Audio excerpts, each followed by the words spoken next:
Hey guys, welcome back to another episode of the Music Den. I'm your host Armando Venditti. Hoping you guys are having a good day, and above all else, that you're indeed looking after yourselves and one another. Today, ladies and gentlemen, before I get into another fantastic episode that we're going to bring you, I want to welcome back to the channel in Technicolor, Mr. Bill Schuster. How's it going, Bill? Got the blues. Yeah, I'm going great, Armando. Glad to be here as always. Just Bill's got the blues, as having you can fun tell. with this series. No, no, you're looking sharp there, boy. Looking sharp. All right, ladies and gentlemen, we want to welcome you back to Tripping Through the 70s. We have sorry, five tracks from each year, from 1970 to 1979. Five tracks plus two honorable mentions that we feel were simply top fantastic tracks or top fantastic tracks. And um, for us, these songs brought back a lot of memories for us. And we're hoping that they'll bring back some memories for you. And if you haven't heard of these songs, where have you been? Because these songs are quite good. You know what I mean? So, and yeah, no, this was a fun exercise going through this list and going through the Billboard charts and picking songs that some of them I actually forgot about. You know what I mean? Like it's very easy to forget things, especially at our age, you know. So without further ado, I will pass the virtual mic over to Bill, and he'll give us his uh, pick number five for 1972. All right, this is a song that traditionally I would play for the kids in particular, as I was picking them up on a certain day, usually in May here in the States when the school season was over. Da-na-na-na-na-na-na-na-na. That's right. School's Out by Alice Cooper. Not Alice Cooper the man, Alice Cooper the band, the original Alice Cooper group. And that's important because all these guys were very important parts of the songwriting process, especially guys like Dennis Dunaway and Neil Smith. But this is anthemic. I mean, that opening guitar riff, it just immediately grabs your attention.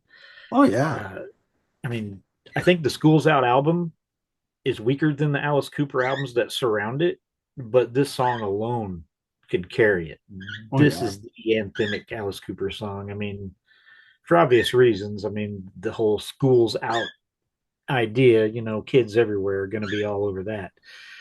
But it has such cool little bits in between the whole no more pencils. Yeah, just that's just such a cool Yeah. diversion from the main part of the song. Oh yeah. And I've always been a big fan of the we got no class, we got no principles, we can't even think of a word that rhymes. It's just so fitting for the song Yeah. itself. It's perfect. So yeah, School's Out by Alice Cooper, the group. Fantastic, fantastic. And yeah, when you heard that song and it's like you're thinking, "Oh my God, school is out. It's it's summer. We do whatever we want, It's we're on vacation."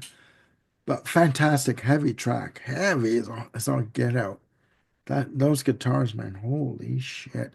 And if I'm not mistaken, he would start his shows with that song. Um the crowd would go nuts. They would go ballistic for it. So yeah, oh, good track, good track. My first one, or my pick number five, or first pick. Hello, it's me, Todd Rundgren. Something, anything, 1972. Um, just a beautiful love song. Melodic as all get out. Just beautiful piano, beautiful vocal delivery, very simple, and that whole album. It's done in sections, but this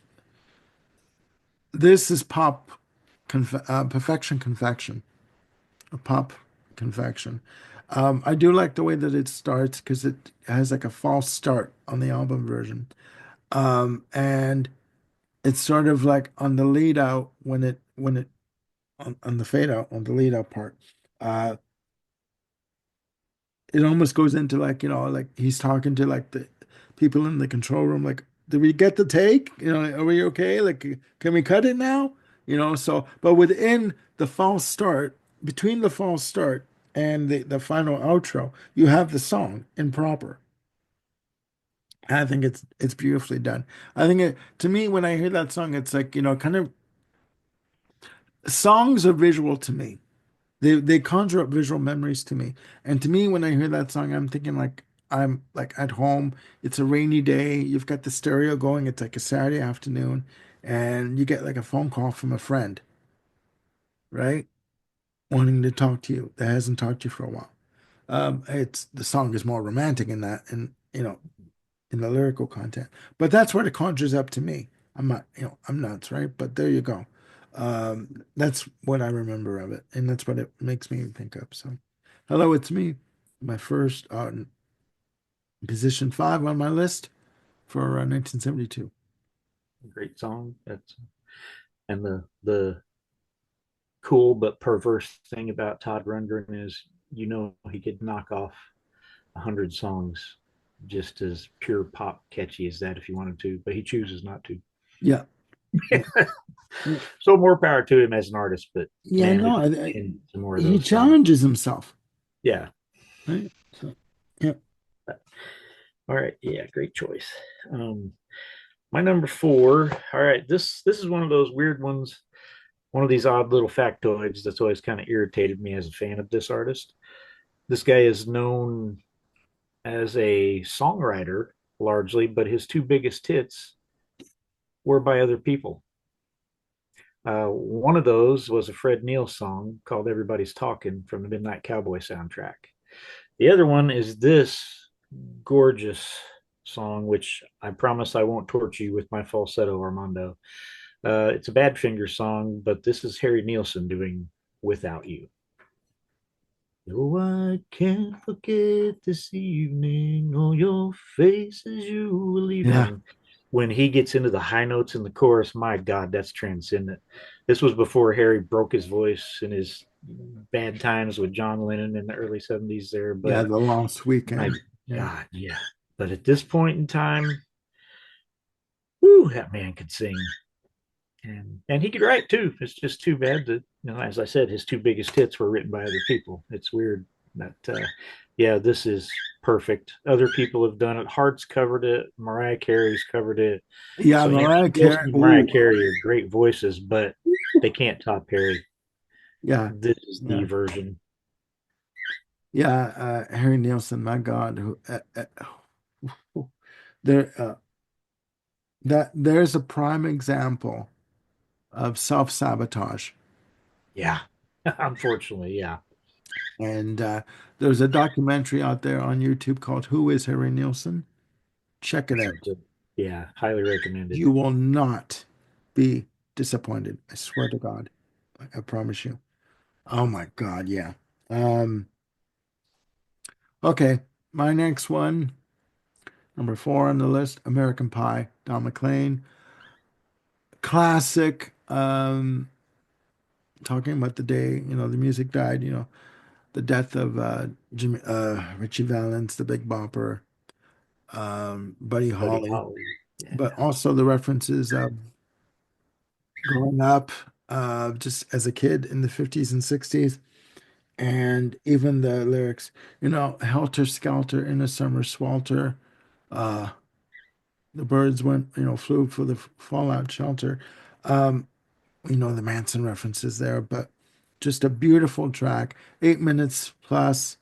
Also, album also features the track Vincent, with the lyrics "Starry, Starry Night" or whatever. Like, I can't sing for shit, but there you go. I need coffee. Anyway, when he would do this song live, he would do it like there would be like a 20-minute rendition of it because it would just never end, right? And you can't top it in terms of just good storytelling, in terms of a rock pop song. And this had had everything in it. So yeah, American Pie number 2 for me. Great pick. Yeah. Yeah. The lyrics on this song, you read into them and figure out what he's actually talking about. Like, the jester on the sideline in the cast referring, I've always presumed, to Bob Dylan after his motorcycle accident. And Yeah. there's all kinds of cool little things to be read into these lyrics, some of these metaphors that he uses, and it's really wonderful. And the fact that this full length version was the hit and Yeah. still is. You don't have to worry about a crappy edited version Yeah. that They guts never the edited it song. down. Yeah. Yeah. And yeah, the fact that such a long song became a big hit is kind of amazing, really. Well, So, it spoke to every person. That's just it. It was every being gender specific, every man's song, every person's song. Like it didn't appeal to just a certain demographic or a certain section of the population. It appealed to everybody that remembered what went on, and w- they enjoyed the fact that he spoke about it, in a very eloquent and beautiful way. So yeah, and it had that all important, catchy sing along chorus. yeah. Very memorable. I mean, the Even if chorus people would don't know the just grow and verses, grow. The vocals would just swell and just layer, and like you were swept up in it. You were swept up in it, and it didn't matter. It didn't matter how long it was. It could be 30 minutes in concert. Everyone was like, "Oh, let's go home. No, we're having a good time. Sing." It's that kind of a feeling to it. Fantastic. Fantastic. All right, your next one. great pick. Um, let's see, my next one. We are on number three. Okay. My number three, talked about If by Bread being a go to karaoke song. This one was the go to karaoke song for me. Yeah, Um, my, well, I don't have blue eyes, so I can't say blue eyed soul. How about blue beard soul? there you go. It's Bill Withers with Lean on Me. Ooh. Okay. Yeah. If there's a, yeah, something to get the crowd worked up with, you get into a good soulful rendition of Lean on Me. That'll do the trick. And they didn't even have to be drunk. I even played it at a big old family reunion one time when we were all sober. So, so yeah, this song, it's another one of those that everybody can at least sing along with parts of it. And Yeah, it's just such a feel good communal song. It's like a brotherhood, sisterhood, whatever you want to say. It's we're all one big yeah. family. We're in this together. Mm-hmm. It's a hell of a great message. It And is. Bill Withers kills that vocal. So yeah, It is. Lean on Me by Bill Withers is my number three. Amazing. Amazing. All right. My number three is The First Time Ever I Saw Your Face, Yeah. Roberta Flack. You could be doing anything. You could be arguing with whoever. You could be like just something on the computer. You hear this song come on and you stop dead in your tracks and you just like you sit back and you close your eyes and her vocal soars. It's just lush and rich and textured and beautiful and almost symphonic to me. Just amazing, amazing. And it's just about pure love and adoration for somebody. That's all it is. There's no hidden political message behind it.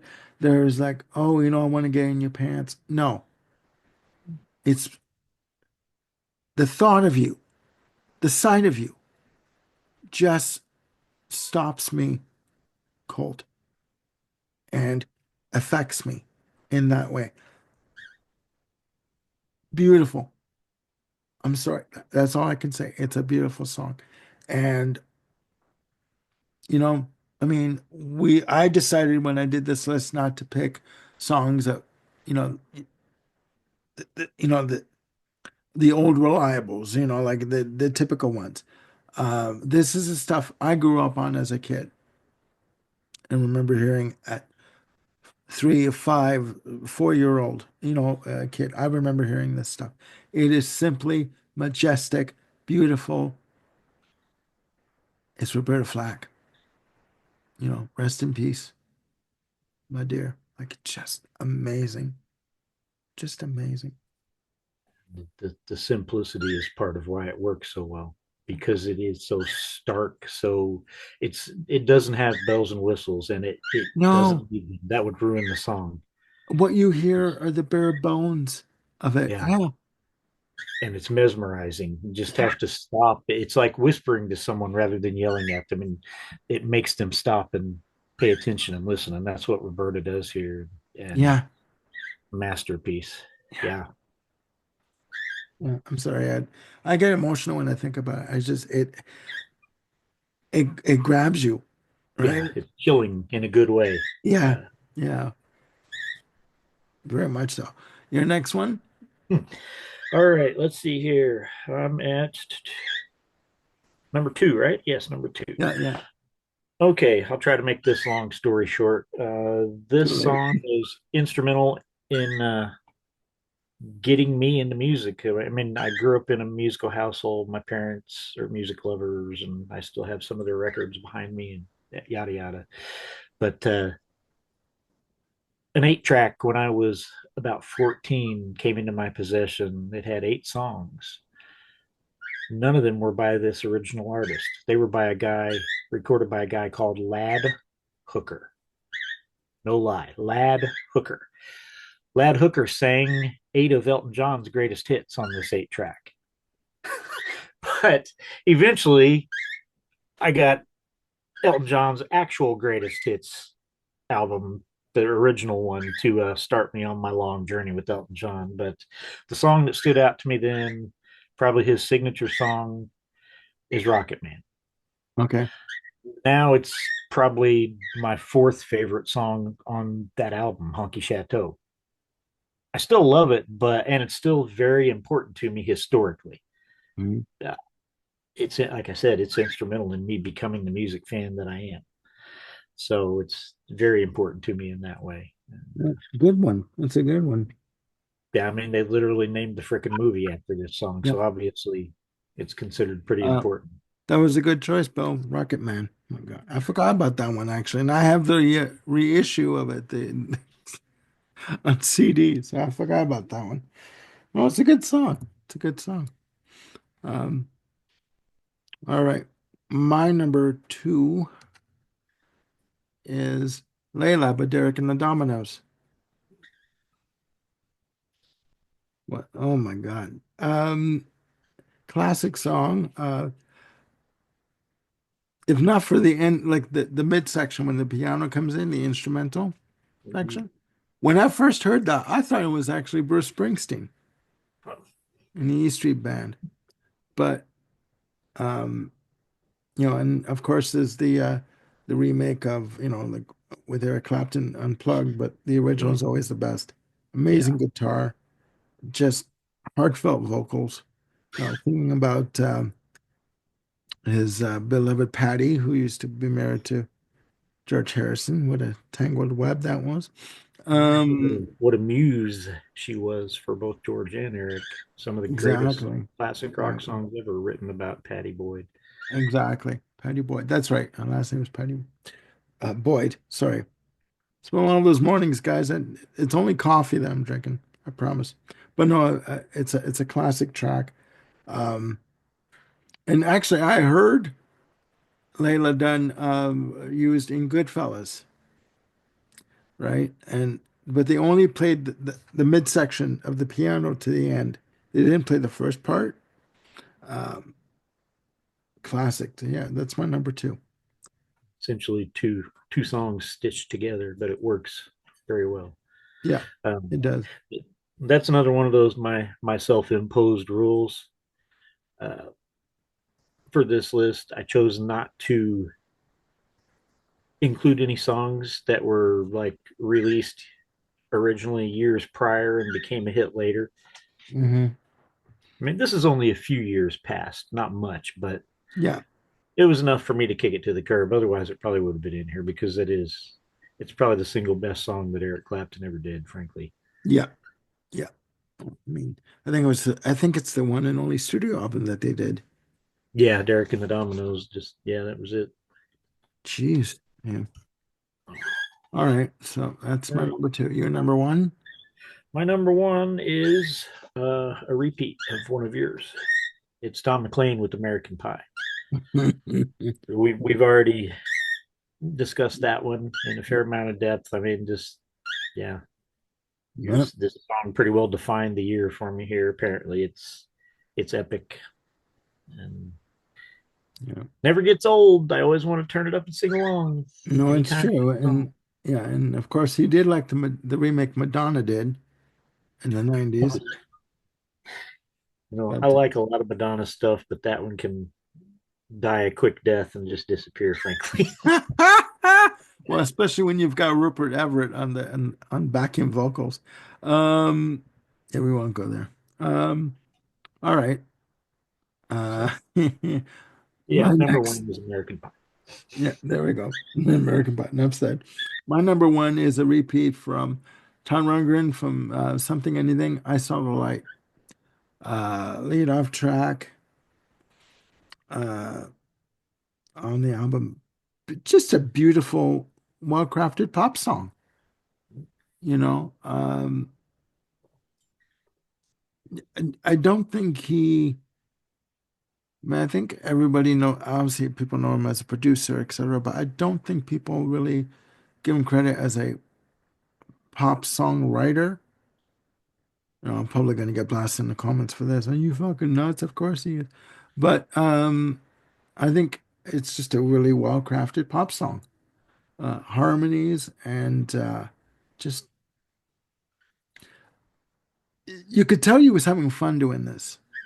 And of course, it's a 3 minute, 3.5 minute, 4 minute pop song. But to him, there were no rules. He did whatever he wanted to do musically. And yeah, I think it's just a fantastic piece of work.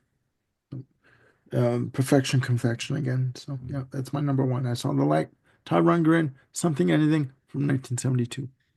Yeah, yeah, it would be hard to for me to pick between that and Hello It's Me. I mean, they're pretty very close together in quality as far Yeah, as just say pop songs and exactly.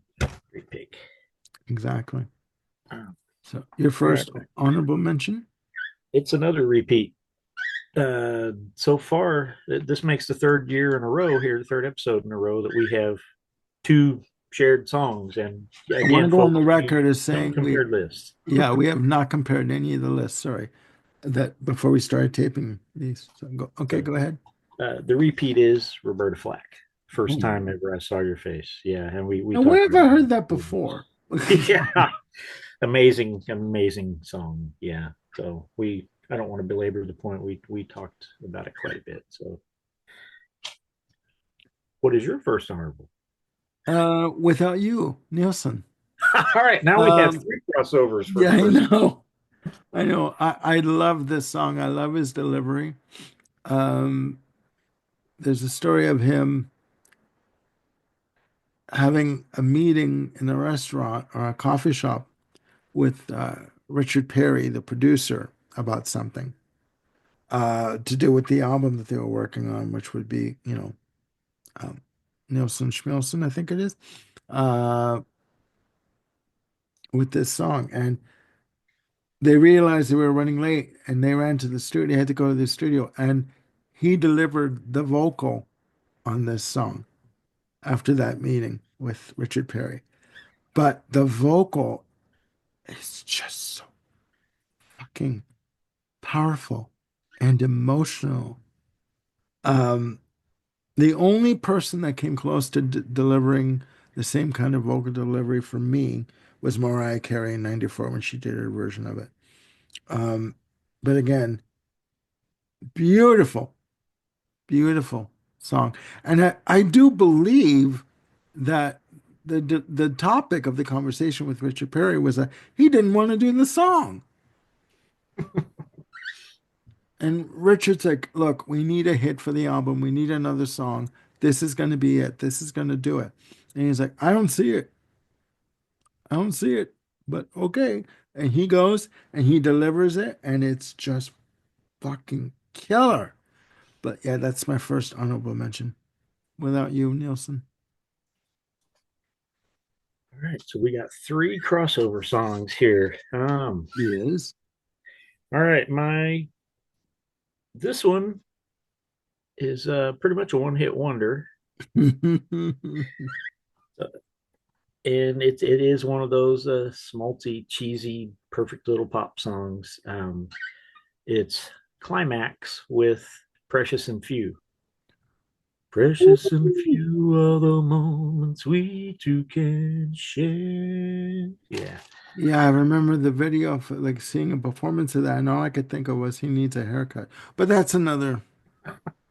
Yeah, no, no, no, I get it. Great song. Yeah. Great song. They were Couldn't tell you saying, another note they ever recorded, but yeah, love this song. oh, there was some really good, there was some really good schmaltz Mm-hmm. back in the 70s. Some really good schmaltz. Fantastic, fantastic. I'm going to get blasted for this SOB that I'm going to mention right now. Roundabout from Yes is my last honorable mention. Now, the original 8-minute version. I'm sorry. Yeah, I would blast you if you were talking about the single version. Um, I love this song even before I knew what progressive rock was. And mentioned this story before. This was the very first song I ever taped off the radio on a BASF tape with with an orange label on it. It was a Sunday afternoon. I was in my room and I wanted to start taping some music. And I had one of those portable one speaker, little dinky tape recorders with the handle that you could, carry around. And this was the very first one on Q107 in Toronto. It was the very first song I ever taped. Right. But I think it's a fantastic piece of work. I think it's great acoustic guitar, great vocal delivery, fantastic keyboards and organ work from Rick Wakeman. It's a classic for a reason. Is it overplayed? Yes, which is probably why it's um, one of the reasons why it's a runner-up or honorable mention. The other reason is because I wanted to go into mention other songs. I didn't want to cover the same old ground over again. You know what I mean? But yeah, Roundabout from Yes, my last honorable mention for 1972. You know, if not for my again self-imposed rule of only considering the single versions of all these songs, Roundabout would absolutely make my list. Yeah, I don't care how overplayed it is. It has me every time. The Yeah, full length version from the first hint of Steve Howe's guitar coming in, that opening. just yeah, the intro of the Yeah. keyboards and then like the pling of the guitar. It's like, oh my God, I'm okay. What even before I knew who it was, like who understood who Yes were. Okay, sweetie. Uh, I've got my pup here, guys. She's a little upset right now.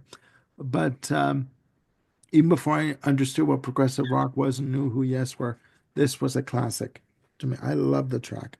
So yeah, that's my last one. So there you have it, guys.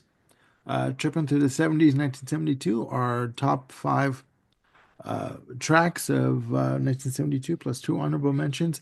Please put down in the comments below what your picks were for 1972. Could be one, could be two, could be 10. Couple of honorable mentions or as many as you want. Again, we are not experts by any stretch of the imagination. We're just giving you what we remember, growing up, and hopefully, as it brought back memories for us, hopefully it will bring back memories for you. All right. So for Bluebeard, I'm Armando Venditti signing off. Please click like and subscribe and hit the notification bell to keep yourselves on top of any Arr. content I've got coming up.